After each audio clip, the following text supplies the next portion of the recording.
الحمد لله رب العالمين والصلاة والسلام على رسول الله وعلى آله وصحبه ومن والاه أما بعد السلام عليكم ورحمة الله وبركاته.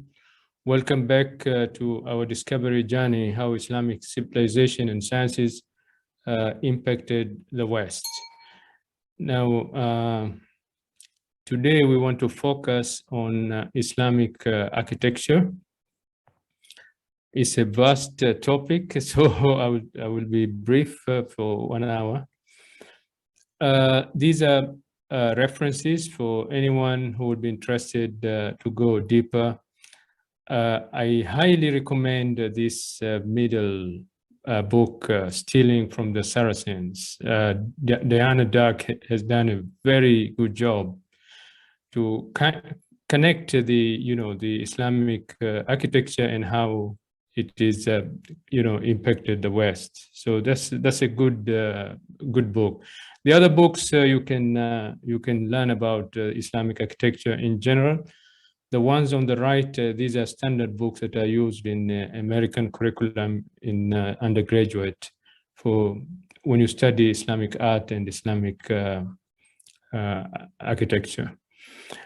Okay, just to introduce, I'm not going to define what is Islamic architecture in terms of definition, but in general, it comprises of diversified architectural styles of building that has unfolded from the early history of Islam until today. And it is supposed to be a physical manifestations of Islamic values and the beauty as well, because everything that comes from Islam is beautiful, all right? For Muslim architecture, at least at that time, had to get across a few ideas. First of all, the use of large and variety of arches and domes and minarets and arcades, terraces and courtyards, to give you a feeling of space and a grandeur. But also use of large public and private gardens is very much part of the Islamic architecture. Water pools, fountains. Muslim was the first one to come up with mechanism to do fountains. And this to provide comfort in harsh environments, because most of the big part of the Muslim world was in area that climate-wise it was harsh. So it also, the gardens and the waters and the fountain kind of symbolizes paradise that Muslims are all longing for. There was a rare use of human and animal images in decorations because Allah's work is matchless, and also because Prophet Muhammad ﷺ, he forbade doing that in fear of people going back into worship idols. The decoration of buildings concentrated on visual aesthetics using highly stylized floral or flowery motifs, repeated intricate geometric patterns, and a touch of Quranic calligraphy. So this is defines what is Islamic architecture in general. Now, many European buildings today, even among the famous one, like the picture that you see, the St. Peter's Basilica or the Notre Dame or the St. Paul Cathedral. I will focus a lot on the religious building, but maybe sometimes we will see also some secular buildings as well. All of these buildings, they have distinct characteristics and features that came from Muslim civilization. All right, so features such as arches and domes and spires, or like minarets and vaults and rose windows, and all of these, they actually emanate from the Islamic civilization. And these are very common now in churches, in cathedrals, but even in general public buildings, in train stations. And these ideas, they flowed into Europe from those areas that were under Muslim control, like Muslim Spain, Sicily, South France, and Malta. But also ideas kind of transfer through people who are in contact with the Muslim world, like scholars who came to study, or crusaders who came to fight religious wars, or Christian pilgrims who went to Jerusalem, and through their travel overland, they went through some Muslim countries. Now, one can say there is no other civilization that has defined and pioneered innovation in an architectural field the way the Muslim did. Because Muslims were constantly at the forefront of the architectural movement, and their architectural creativity knew no bounds. And I will add, the rulers, Muslim rulers, were the main drive behind, behind some of these advancements in architecture, because the kings and the sultans, when they have these lofty ideas, they usually express them in the language of architecture. And then you'll find many of these major projects behind their rulers. Okay, so in this presentation, I will do two things. First of all, I will give you the survey, general Islamic architectural survey. And then, whenever there's an opportunity, I'll kind of connect it with how this idea was used in the West. And then the other part, I will focus more on the features. We'll talk about these major features that came from the Muslim civilization and have been adopted in the West. Now, the first destination will be Jerusalem, and with the Dome of the Rock. Now, Dome of the Rock was among the first buildings in the Islamic civilization built by Umayyad Khalifa Abdul Malik ibn Marwan. And maybe sometimes people, they confuse between Dome of the Rock and Masjid al-Aqsa. Masjid al-Aqsa is different, and the picture on the right, you have a little window that shows Masjid al-Aqsa, which is connected to the wall, this sacred wall on the right. And the Dome of the Rock is somewhere in the middle, but it is in the same compound. Now, Dome of the Rock is a very iconic building. And this was the first Muslim architectural statement. And I think Abdul Malik ibn Marwan, he did a good job because he wanted to make this as an iconic building. And even today, after more than 1,000 years, when you talk about Jerusalem, whether a Muslim or non-Muslim, the image that comes into our minds is this Dome of the Rock. It's such a prominent, image. So this was a monument that was deliberately conceived to impress the mark of Muslim identity on Jerusalem, because before it was considered as a Christian city because it was under Christian occupation, and therefore this was something to give it Islamic identity.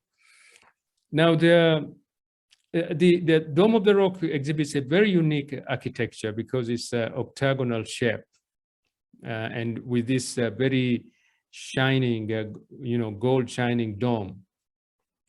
Some scholars, they say the Dome of the Rock was inspired by Byzantium style. And there is some truth in that, but it was first time to display on the outer surface of a building this kind of patterns of colorful mosaics. Now, Byzantium, they use mosaic, and mosaic are just small pieces of glasses, which you can fix using plaster or glue. But, this artistic work of making this pattern, in this building and from outside, it's quite unique. The intricate geometric pattern that you see, which have been blended with calligraphy and some natural floral, some flowery, you can see, this came to define what is referred as Islamic art. By the way, Dome of the Rock was built as a monument, not a mosque, because some people, they think it's a mosque. It looks like a mosque, but it's not. It houses the rock where the Prophet Muhammad ﷺ is believed to have landed on during his miraculous journey of Isra al-Miraj. And I read somewhere, but I didn't find a very good references, and therefore that's why I did not include in the slides the notes.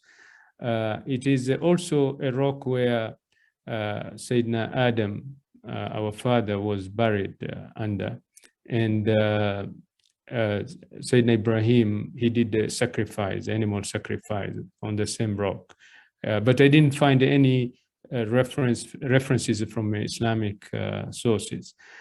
The interior is already, when you look at the interior, these two pictures are showing the interior of the Dome of the Rock.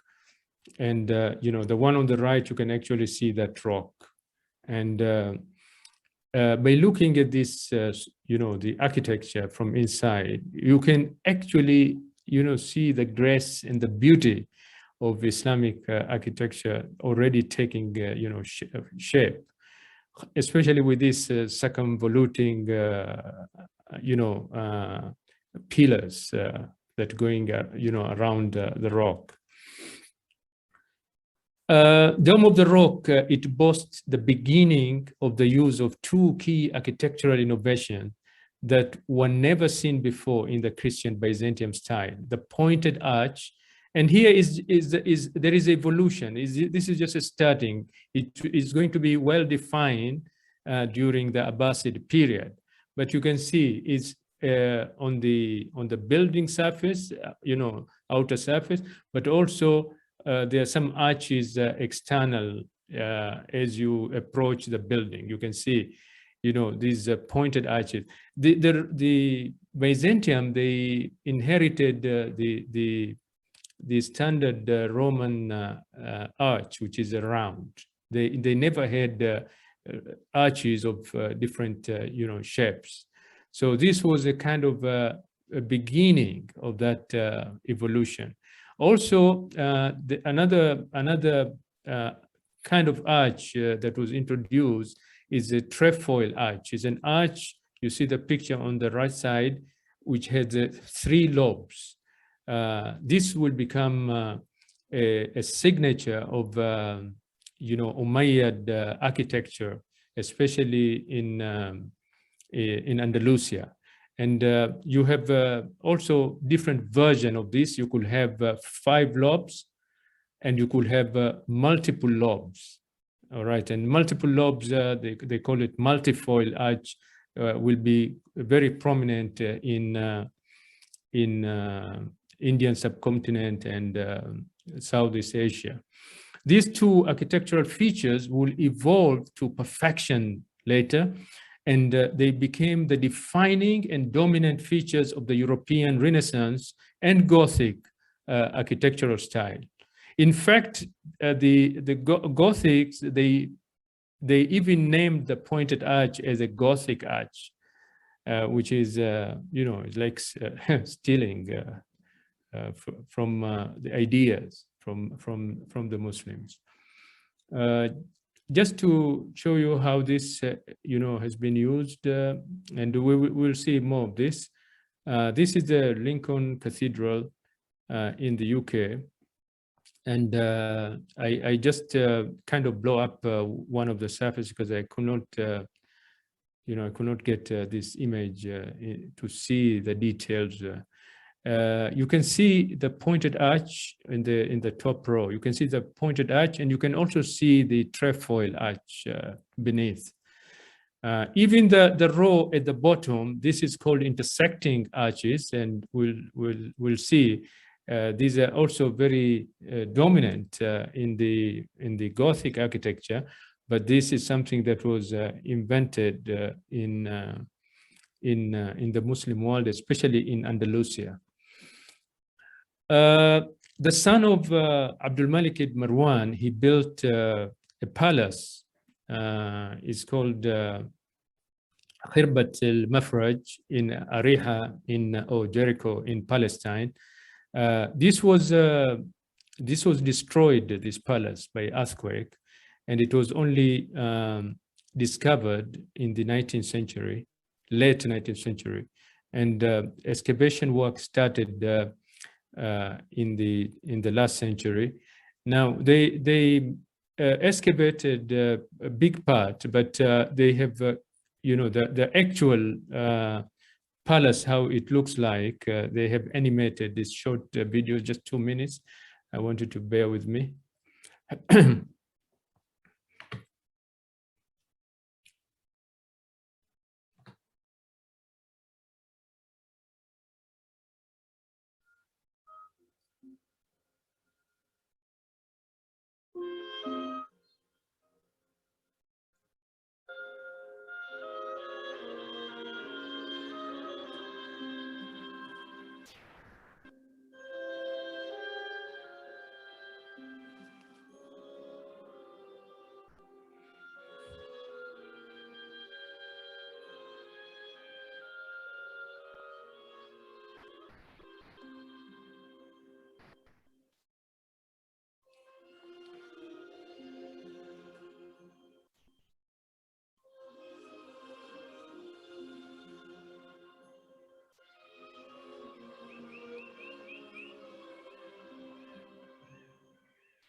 Okay, this palace, when it was built, if you were in the West, you could not build something like that because they didn't have the knowledge and the means to do it at that time. After being in the Dark Age for a while. Now, Hisham Palace sites has one of the world's largest floor mosaics. All the mosaics are of very high quality and they feature a wide variety of colors and patterns and motifs. It shows that they were done by very skilled people. And therefore Muslim at that time, they had mastered the art of mosaics. Now, Hisham Palace, it boasts the first use of a circular window, or what came to be known in the West as a rose window. The picture that you see on the left, you don't see the full wall because this is broken. They kind of reassemble it to display for visitors. But of course, this is a window. It will be in a wall like what you see on the right. This is a picture of a rose window in one of the churches, but another version of the same idea. So rose window was adopted by Europeans as part of Gothic style and has become the defining and dominating feature as well in the architecture of Gothic churches and cathedrals. Many of you probably have seen that. And of course, in the Muslim world, starting from here, from Khirbat al-Mafraj, this rose window was seen more often at that time. This is an example of a rose window. This is a French Gothic, but in this facade, I can see also many of the Muslim architectural features that we will discuss about, like these pointed arches and double arches or double windows. Now, I want to go now to stop at Damascus, the great Umayyad Mosque. This was built by Al-Walid, Khalifa Al-Walid II in the early 8th century. And of course, Damascus is one of the oldest cities in the world. And the site where this mosque, the Umayyad Mosque in Damascus, there are two Umayyad mosques, one in Damascus and one in Aleppo. So the first one that I'm discussing here is the one in Damascus. And the site of this was actually already a sacred site because during the Greeks, it was a pagan temple, this site. And then when the Roman took over, also they made a pagan temple, a Roman temple. And then when Byzantium Empire became a Christian in the 4th century, when Emperor Constantine converted to Christianity, this temple was converted into a Christian cathedral, and it was named as the Cathedral of John the Baptist. And when the Muslim took over in 636, when they took over Syria, Muslim, they used to pray in the same space as with the Christians. One side the Christian will be, doing their prayers, and the other side there was a space allocated for Muslim. And eventually, the Khalifa decided to, to buy this, the area from the Christians and to build this Umayyad Mosque. And you can just to have a feel, if maybe some of you are very familiar with this, but this also short animation, about 2 minutes, is kind of giving you the idea. So this was when it was a temple, the Jupiter, the Roman temple.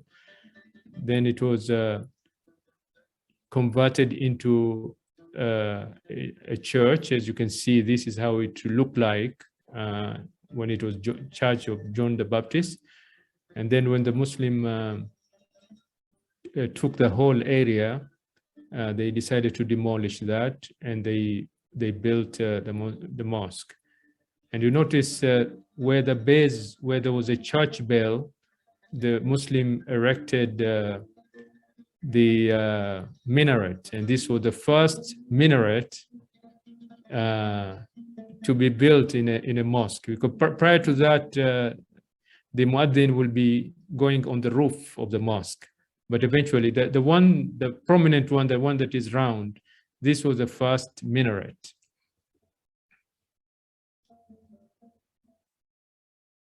And you can imagine that the time, with the limited resources and materials to build such a huge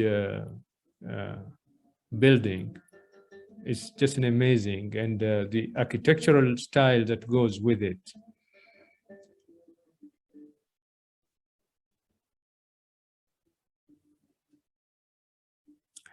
Okay, one innovation in this mosque is the use of double-storied arches, and these two pictures are the interior of the Great Umayyad Mosque.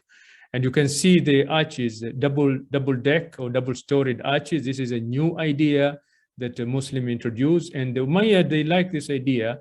Eventually, it's also going to be a signature architectural feature of the Umayyad dynasty, especially in Spain. The Great Mosque of Cordoba is using the same idea. Also, and the reason they did this because they wanted to maintain high ceiling. So structurally, this is what they did. Another innovation is the use of upper story windows, which are flanking the main prayer hall to let more light. And this became very important for the West. They call this clear story windows. And because of the churches and the cathedrals, they are always the high ceiling. And therefore, you needed this solution in order to allow light to come in. And the Great Umayyad Mosque makes extensive use of stained glass windows. And in fact, Syria was leading in this area of glass industry. So these are all these ideas were adopted by the West afterwards when they woke up, and they became a dominant feature, especially Gothic style. By the way, on the right picture, there is a little bit of a structure with a dome. This is supposed to be a place where they buried the head of Sayyidina Yahya when he was killed. So there are some people who go and visit that. They could not get it, they kind of included in the space because of the limitation, I think, of the space. Okay, the Umayyad Mosque also, it boasts many new architecture innovation that later they found their way to Europe. First of all, the beginning, we start seeing the beginning of an arch that is called Horseshoe Arch. So in this, on the left, the main arch that you can see, opposite to you as you look at the picture, this is the Horseshoe Arch is just evolving. It's going to be more defined in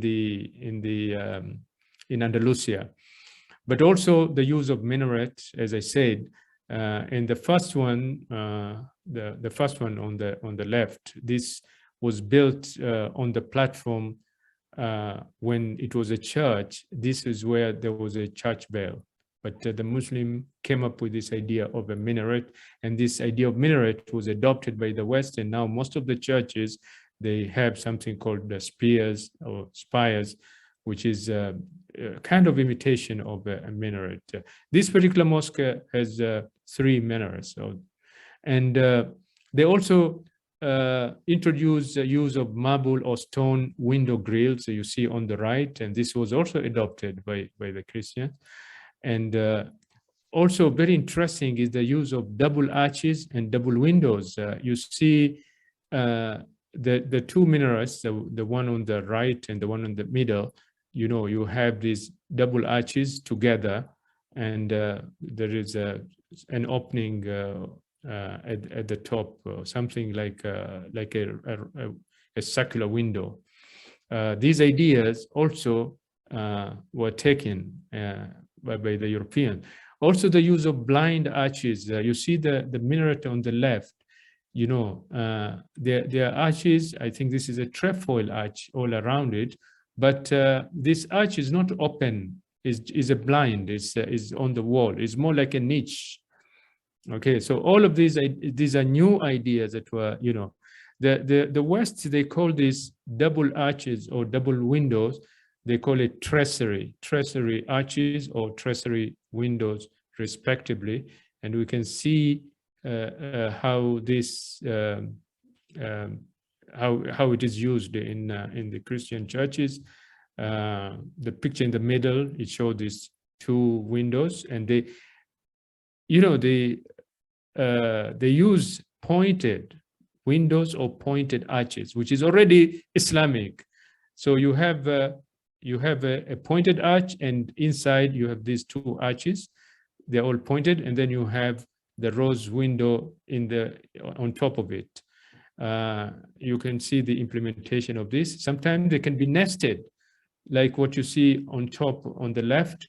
These are nested. Actually, you can see visually. These are multiple images, but using the same concept of double windows. And on the right, you can see also these spires or the little short minarets. Okay, this idea also came from the Muslim world. Here you can see the clear story windows, which are, to allow lights when you have high ceilings. And also you can see the use of stained glass windows. And in these windows also, you can see everything is Islamic because they are all pointed arches. And some of them, they are trefoil. You can actually see the details. And you can see in this picture, the grills, the stone grills, okay, on this bridge that connects the two sides. You know, they use the stone grills. You know, I could bring many pictures, but we kind of limited time, and I don't know even if I can finish what I have prepared. The mosque had earlier aspiration to draw upon, especially its open courtyard. It resembled the Prophet Muhammad ﷺ mosque in Medina. This was the first prototype that we took of a mosque, this open courtyard. And the architectural style, you know, you can say there is a blend, you know, from Byzantium, but also from Mesopotamia, because it's Muslims, they took over Byzantium and they took over part of the, you know, Mesopotamia, and therefore they kind of blended. Because you can see the picture on the left, you have these Roman arches. These are circular arches, these are Roman arches. So the Romans, the West, all what they knew about arches is this kind, all right? There was also this very beautiful, it was visually stunning feature of the Great Umayyad Mosque, the mosaic that is cladded on the external facade. But even here, we introduce our own creativity, because the Byzantium will have put humans and animals images, but the Muslims, they kind of represent their vision of a paradise with the trees and fruits and running rivers and gardens and palaces, all right? Now I want to move to Spain, and Khalifa Abdul Rahman III, who was the 7th ruler of Umayyad dynasty, he built a sort of a palace city about 10 kilometers outskirts of Cordoba, and he named it after his wife. He called it Madinat al-Zahra. Now, unfortunately, very few years later, there was a civil war, which kind of disintegrated the Caliphate of Cordoba into smaller Tawaif, and this Medina was burnt, was destroyed. And because of the weather, the rains and all of that, it was buried, and nobody knew about it until when it was discovered in the last century, and they excavated, and it has been now recognized as UNESCO World Heritage. Now, these are some of the things that have been uncovered in Madinat al-Zahra. You know, the horseshoe arches have become well defined now, and this idea of intersecting arches. You can see the picture on the left. You know, you intersect these arches, and you know, you have different shapes of arches now. You can see, you know, the horseshoe, the big round one, and then you can find there is another version which is kind of pointed. All right, and you have also this alternating color voussoirs, or these like wedges. This is very specific idea of the Umayyads in Andalusia. Like many other types of arches from Muslim heritage, they made their way into the Northern Europe and England, and became a hallmark of the Christian architectural style. You can see, for example, in this building, how these ideas have been used. You know, the horseshoe arch, you can see also multifoil arches. You can see the concept of double windows has been implemented here. This is a bull ring in Portugal, and you can see the horseshoe arch is very clear, and the idea of pairing the windows, double windows. They use also a kind of dome. It's called bulbous. It looks like a fig or like an onion. this is also something that came from the Muslim world. Even the parapet, you can see these parapets objects they have on top of the they come from the Muslim world. This one in Venice, very Islamic, because you can see the the pointed arches. You can see the trefoil arches very clear now. You can see the intersecting arches, and you can see this new arch, which is called Ogi Arch, which is also came from from the Muslim world. The 3D version of the Ogi Arch is what gives you bulbous dome, the one that you see on top of the domes. All right, now I want to go to Cordoba, okay, the great mosque of Cordoba.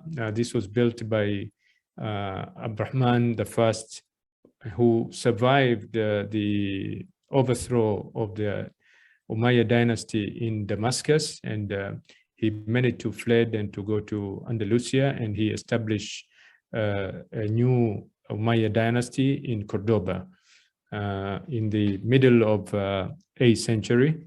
And I think he was, he by then he knew about, he wanted to make something like the Umayyad Mosque in Andalusia, and therefore he had this vision of creating this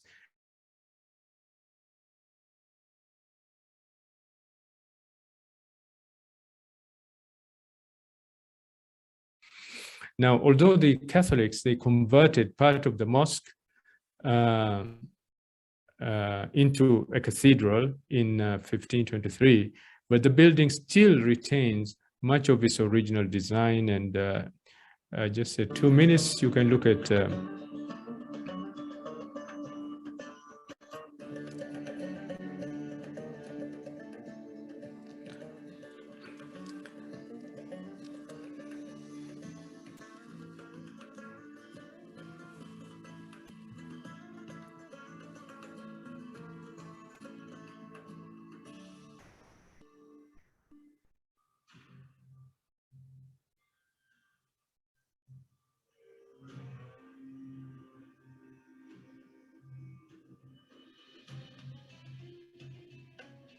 these are the double deck arches, or double-storied arches.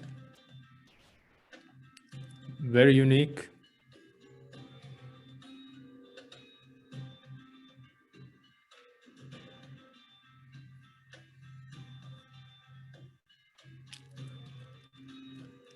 The carving is also marvelous. You can see the Horseshoe Arch as well.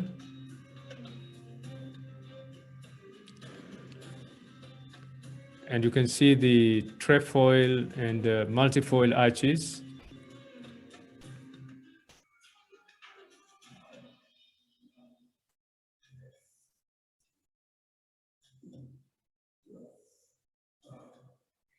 Okay, you can watch that another time.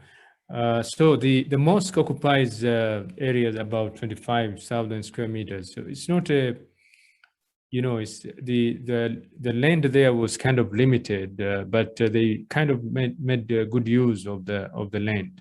So they use this, you have these amazing double deck arches, and they're formed by 1,200 columns, and it gives a very large and loftier space. It's just amazing for people who visit this place. So many columns as far as your eyesight. They also use very rich surface materials like jasper, onyx, marble, and granite. Very, very rich. And the mihrab is made up of Horseshoe Arch. This is the image that you see on the right, and you have arcades or reworks, and you have trefoil arches and multifold arches, which are decorated in gold and silver and bronze mosaics. Now, the mosque, it boasts very innovative structural techniques called cross arch rib vault, or just rib vault. The technique is used for carrying heavy load, such as dome, which is what you see on the left, or high ceiling, what you see on the right, in order to maintain large interior space. Also, when it is done for the ceiling, it's called a vaulted ceiling or arched ceiling. And the rib vaults also provide interior aesthetics. It looks very nice from inside, and require no maintenance. So when rib vaults entered Northern Europe and England, it really became popular and dominated the design of churches and cathedrals.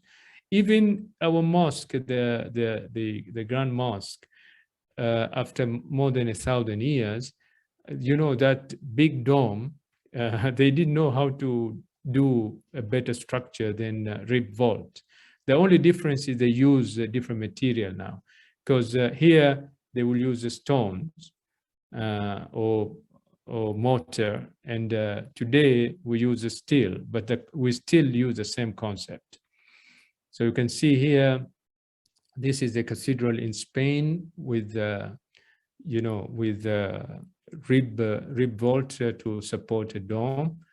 And here, this is a marvelous, this is a cathedral in Vienna, which is using exactly this technique of a vaulted ceiling or arch ceiling. And in this cathedral, everything is Islamic. The structure of this ceiling in order to provide this space, but they have been, they have used pointed arches. You can see, because this is how you can really get this to have the strength. And of course, they use also tracery windows. They use stained glass windows. Okay, even the external facade on the right, and also they have a minaret as well. So pretty much Islamic in this one. All right. Also in Andalusia, they built, Alhambra Palace. It was built in Granada during the time of Ibn al-Ahmar. He was the founder of Nasri dynasty.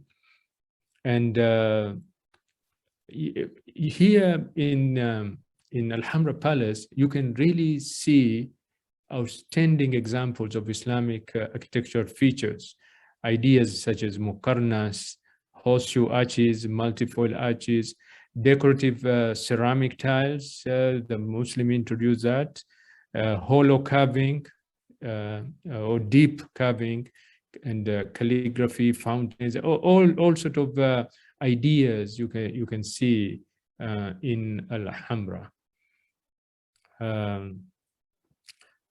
So these are some of the images. The one on the top left, this is Muqarnas. Fantastic,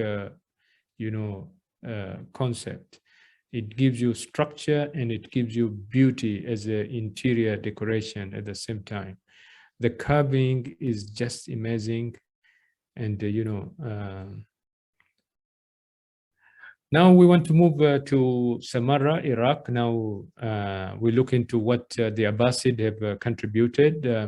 The mosque, the Great Mosque of Samara, is considered as UNESCO World Heritage Site, and it was built by Khalifa al-Mutawakkil in the 9th century, in the middle of 9th century.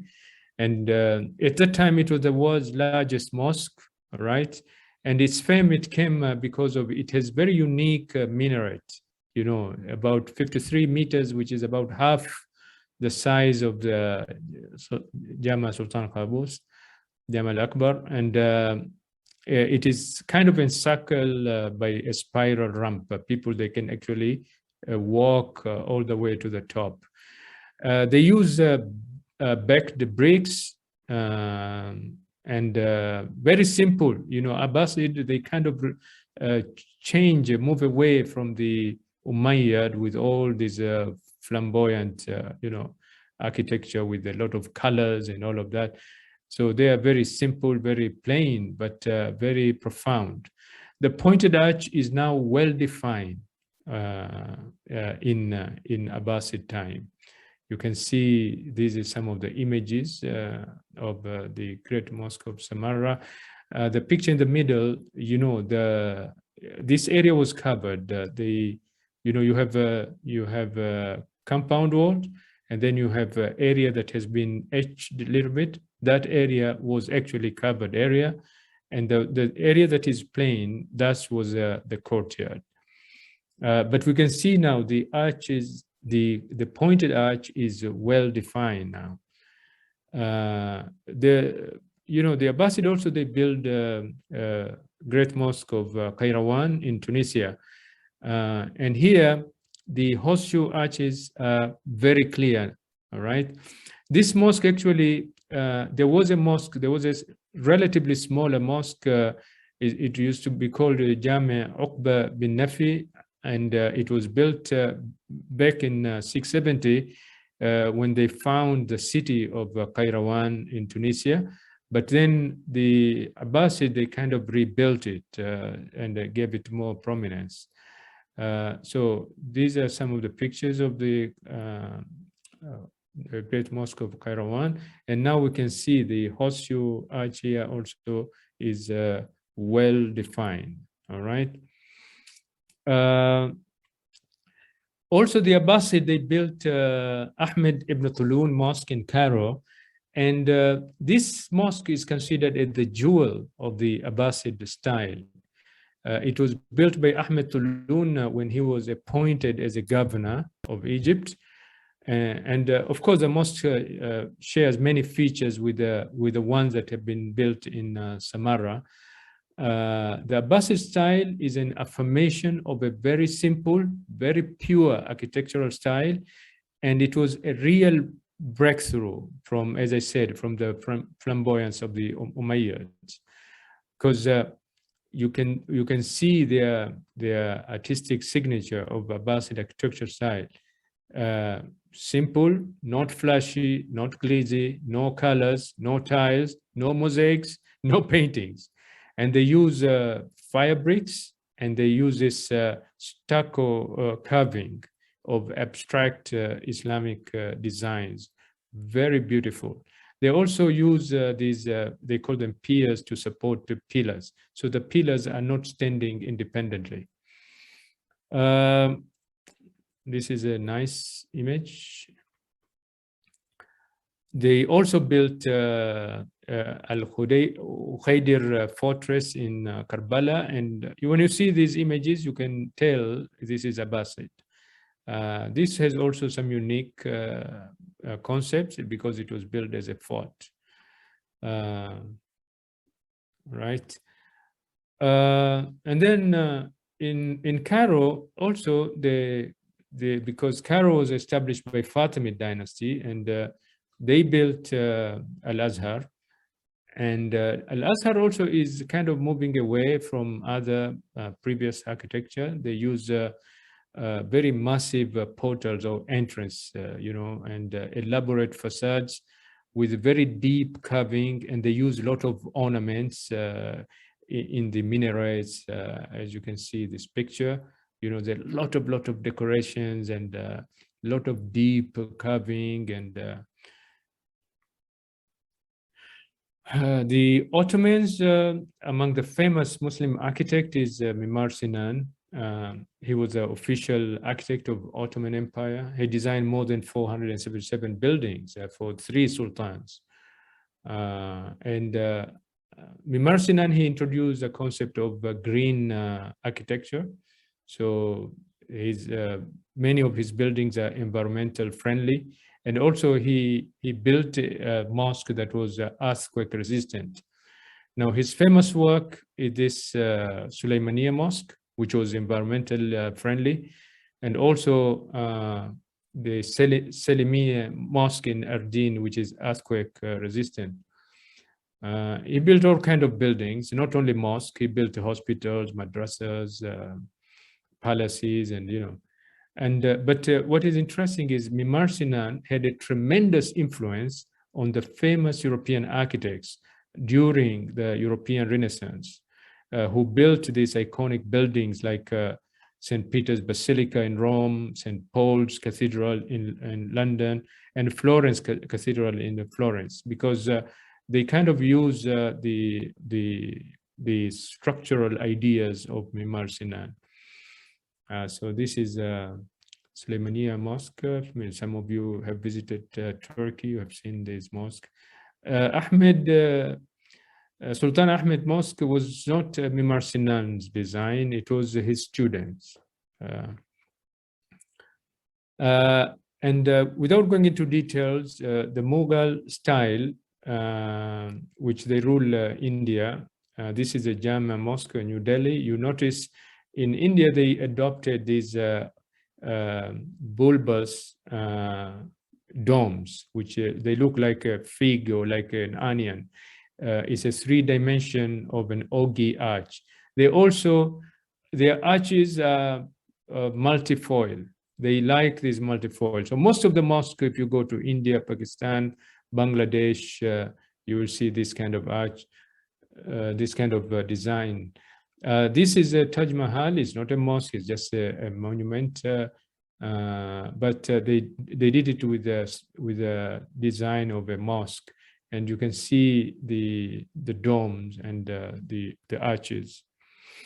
The Safavid or Safawiya style is different in a sense because they put a lot of ceramic tiles outside.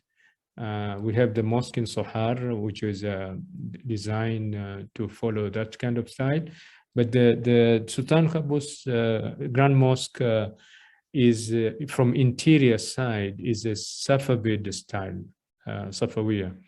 You know, the ceramic cladding of the interior and the dome, the muqarnas of you know, of the mihrab is all Persian.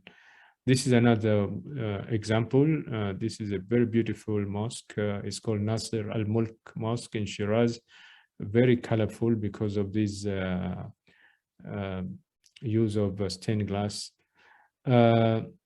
This is a Timurid style. You can find this in places like Uzbekistan. This is in Samarkand, Bibi Khanum Mosque.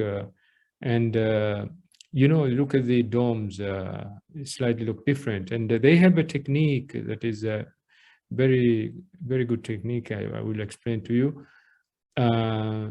You know, they call it Bannai, which is an architectural decorative brickwork. The idea originated in Syria and Iraq in the 8th century, but it matured in Seljuk and Timurid era, and it spread to Iran, Anatolia, and Central Asia. Basically, what it is a glazed tiles that are alternated with the plain bricks to create these geometric patterns, what you see. And they use beautiful names of Allah. You know, I can read Alhamdulillah or Allah. You know, this was actually copied in Europe. This is Doge's Palace in Venice, and it's using the same sort of technique. But in this palace, I can also see there is Ogee Arch. This is this arch, Ogee Arch. When you rotate it in a 3-dimension, you get the bulbous dome. So, you know, this building actually very Islamic when you look at it. Even this idea of the minarets is pretty Islamic. And you can see at the bottom, the pointed arches. Okay, so now we've done the survey. The time is almost over and we've done only the survey. So maybe some of the stuff we may keep it for another session, but let me see how far I can go. So arches in the Islamic, you know, architecture, they're very essential because they provide you open space.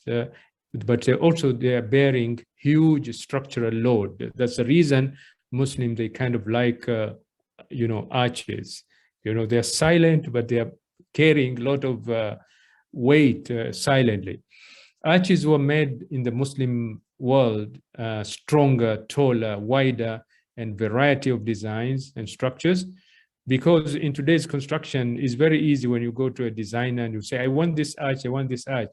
You cannot appreciate, how advanced these arches were when they were first introduced, And of course, there's mathematics calculations behind it. Muslim, they loved arches so much, they became the masters of arches in design, in structure, and in decoration. Okay. And of course, their advanced knowledge of mathematics and geometry is kind of helping them. We have produced many different kinds of arches. These are some of the Muslim innovations when it comes to arches.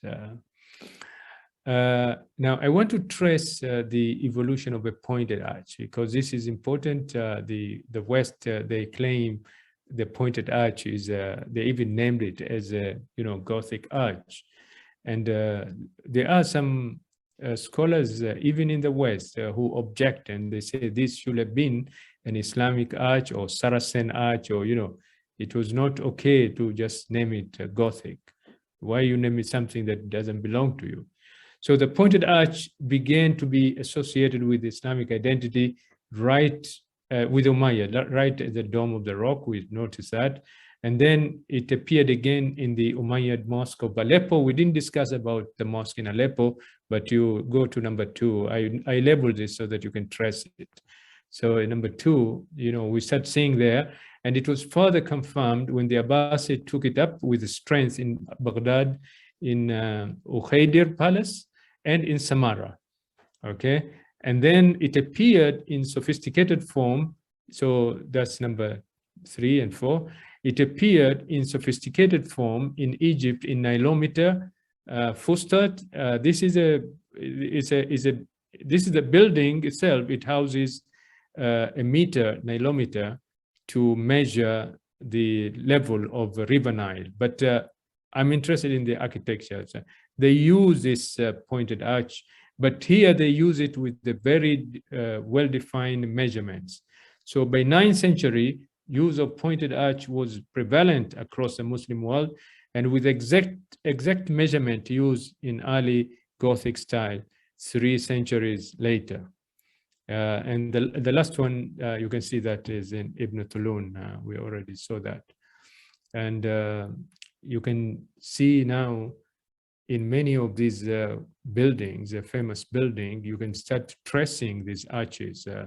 I'm not sure whether it is clear to you. The figure on the right, I can see Ogi Arch and multifoil. Okay, and and you have this concept of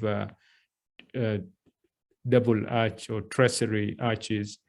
Even this idea of a minaret, like the tower like this. On the left, this is an Aleppo minaret that was built in 1090. It's about half the size of the Big Ben Tower, but this tower was built more than 900 years later. And even the concept that as you go to the top, you increase the ornaments, because people, they can see the tower from the distance. You can see that in Aleppo minaret. As you go up, they kind of increase the ornaments or the decorations. And same thing with this Big Ben. As you go up, you see that there is an increase in ornaments.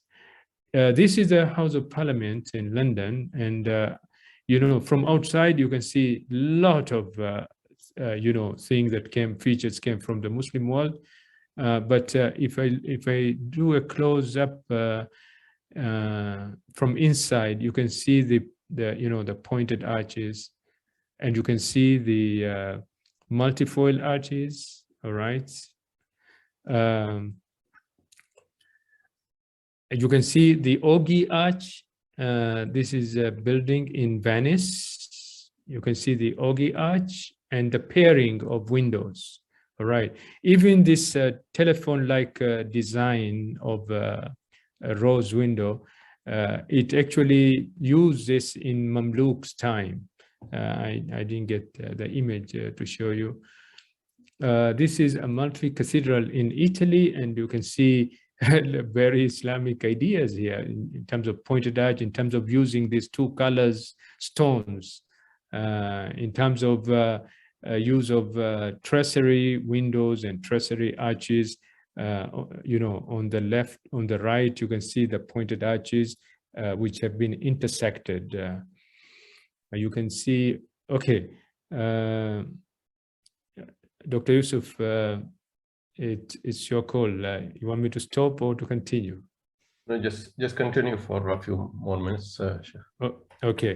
So just to explain to you a little bit about the cross rib vaults. A rib vault is an architectural feature for supporting a heavy structure, such as a dome, all right? And as you can see, the rib vault is composed of a framework of cross-diagonal arch ribs that are intertwined. They form polygons, all right? Now, the earliest example of cross-arch rib vault was in the Islamic, world civilization. The first one is this in the Great Mosque of Cordoba, the picture that you see on the left. And another one we saw in, Bab al-Mardum Mosque in Toledo. The mosque is still standing there, so with a short few years difference in between. But this idea was adopted by the Christian. This is all, rib vaults of churches. These are all churches now. Okay, they have taken that idea, and I can't show you all the churches, but I give you just an example. This is one of them, how they implemented exactly like the way it was done in the Muslim world. This is York Minster in UK, and the same idea, you do a vaulted ceiling with the same concept. So a cross-arch rib vault can also be applied to the creation of a large and high ceiling interior space, such as the nave of a mosque or of a church.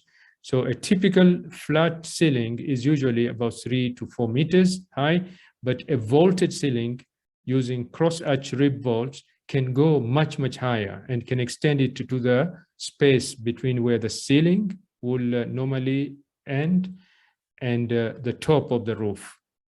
And it gives you this beautiful interior design and space.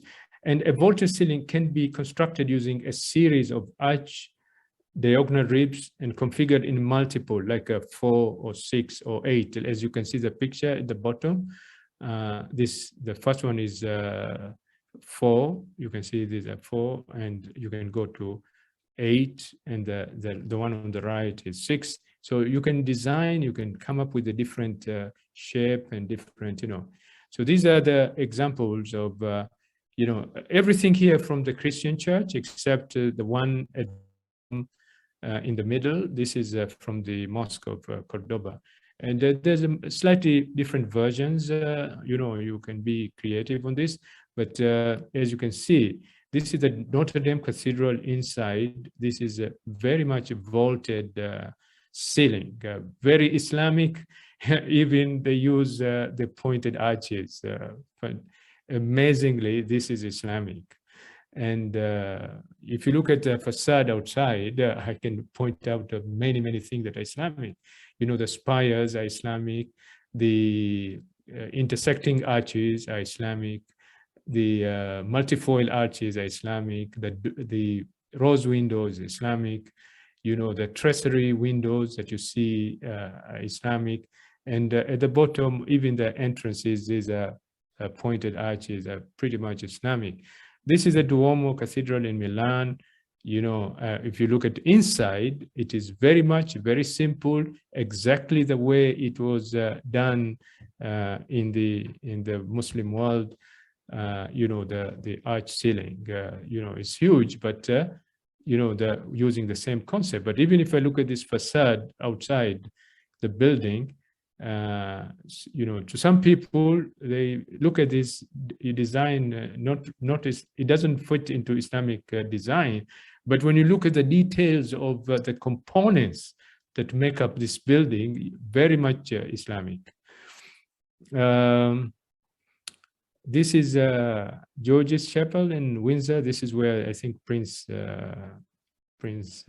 who is that, the last son of Queen Elizabeth, he got married into this chapel. But you can see, very much Islamic in terms of, the arches and the interior. This is a, vaulted ceiling. We know even Leonardo da Vinci, he looked at, rib vaults. How do we know that? Because he presented a proposal, a design proposal, and we have these pictures of Leonardo da Vinci that he actually adopted these ideas from the Muslim world. Quickly on the domes, the domes, they have some meaning. They have some symbolic meaning, but they have also functional meaning. They emphasize certain areas, like the nav of the main prayer hall, or the mihrab sometimes. But also dome is used to lighting the inside of the building, or for the echoing of the sound, so for acoustics. Now, the development of dome had to overcome this problem. The dome is circular, and the room usually is rectangular or squarish. And the Roman, they introduced this concept of squinches, like wedges, that you put 4 wedges, and you kind of make your squarish room into, you are making it like an octagon. So you're making it closer to receive the base of the dome. Okay. Now it worked, but it has a lot of limitation. Now the Byzantium, they used something else, pendentive, and this is what the Muslims, like Mimar Sinan, has adopted, and he perfected it. Not only he took what they inherited from Byzantium when they took over Constantinople, but he perfected it, because the Mimar Sinan was a contemporary of the person who designed St. Peter's Basilica. All right, what is his name? Michelangelo, and he actually took a lot of ideas, Michelangelo, from Mimar Sinan in developing, because he couldn't get the dome of the St. Peter's Basilica. He could not find solution from any other civilization that could carry that kind of weight, except from Islamic civilization. We know this because Michelangelo, he actually wanted to work for Mimar Sinan before he was assigned this project. But of course, the Muslims develop this idea of rib vault, which is much more advanced. All right, and this is more common, that has been applied in most of the cathedrals that we see today in churches. Muslims also developed this concept of double dome, because when you have a big dome, you need to have a big, huge, to give it a prominence from outside look.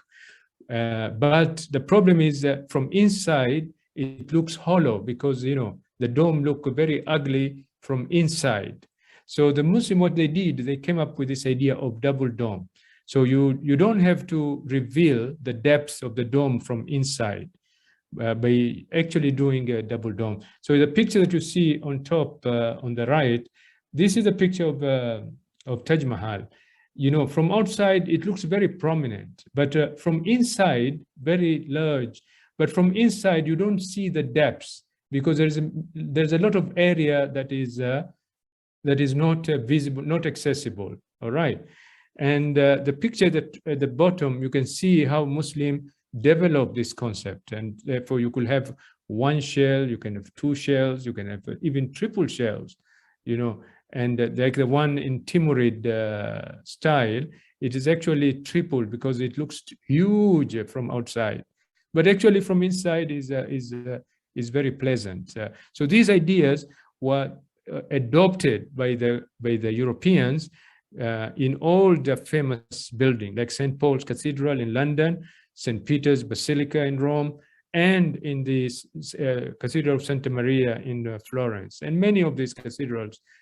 So this is the one in London, St. Paul's, and the architect who built this, he actually admitted himself, and he said he could not find a better structural and design solution than that provided by the Islamic architecture. And actually, Sir Christopher Wren is the one who said the pointed arch should have been named Islamic Arch, not Gothic Arch. So he also borrowed, not only, he borrowed this idea of revolt, but also the idea of double dome, because from inside, the picture that you have on the right is from inside. You don't see the whole of, it has been blanked.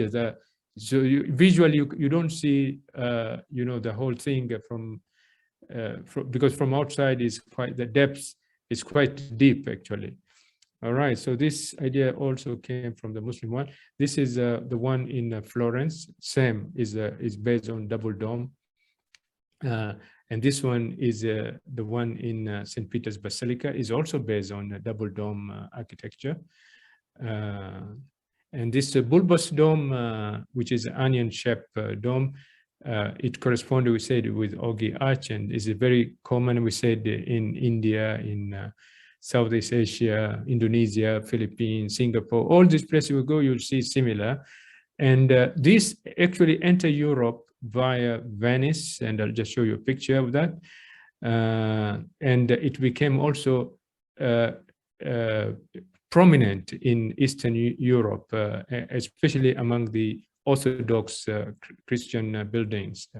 So this one, bulbous, it was used here as a decorative on top of the dome in Venice, but also I can see they use Ogee Arch. Okay, so there's a lot of Islamic stuff in this. This one is Red Square in Moscow. This straight from the Islamic civilization. The picture that you have on the right, you see Ogee Arch.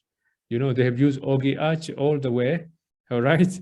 And here they have been animated to make these bulbous domes. Okay, the last portion is on the spires.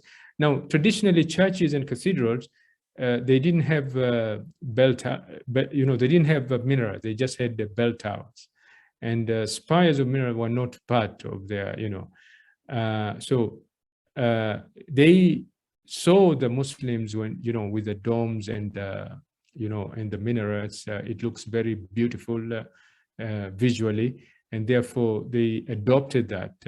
And Sir Christopher Wren, he actually admitted, the one who did this St. Paul's, he actually admitted that he was inspired by the mosque, and he said that this looks like a mosque. So here, like 2 minarets, but of course he made it short because he didn't want to make it like a mosque. He just was inspired by it. But then we see these have been now adopted in most of the Christian churches. There are a lot of spires high up on the sky.